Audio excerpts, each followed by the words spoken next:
So we are going to investigate the murder of Dora the Explorer. Our four suspects are Peter Griffin, his son, Stewie Griffin, Olaf, and Mickey Mouse. To do this, we are going to look at DNA fingerprinting analysis. At the scene of the crime was a blood sample that did not belong to Dora. So we have gathered our suspects and collected DNA from each of them. All of our suspects are diploid cartoons. So we took the DNA and ran it through gel electrophoresis to look at the VNTR. VNTR stands for variable number of tandem repeats, which means the sequences of bases are repeated over and over. We use this technique because different people have a different number of base repeats, and the repeating units are separated by weight through gel electrophoresis. We run two different gels because we are testing two different loci.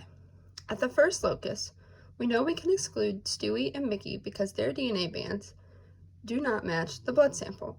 So the suspects that are still in the running are Peter and Olaf because their bands do match the blood sample. Now we can look at the second locus to find our culprit. We also notice in these DNA bands that Peter is definitely Stewie's father because they share a DNA band in both loci. Looking at the second locus, we notice that Peter is definitely not the suspect because his DNA bands do not match the sample. Now we look at Olaf's DNA bands and we have a match.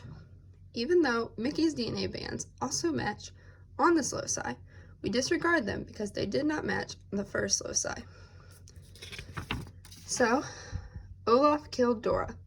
Olaf impaled her with an icicle because she refused to build a snowman with him.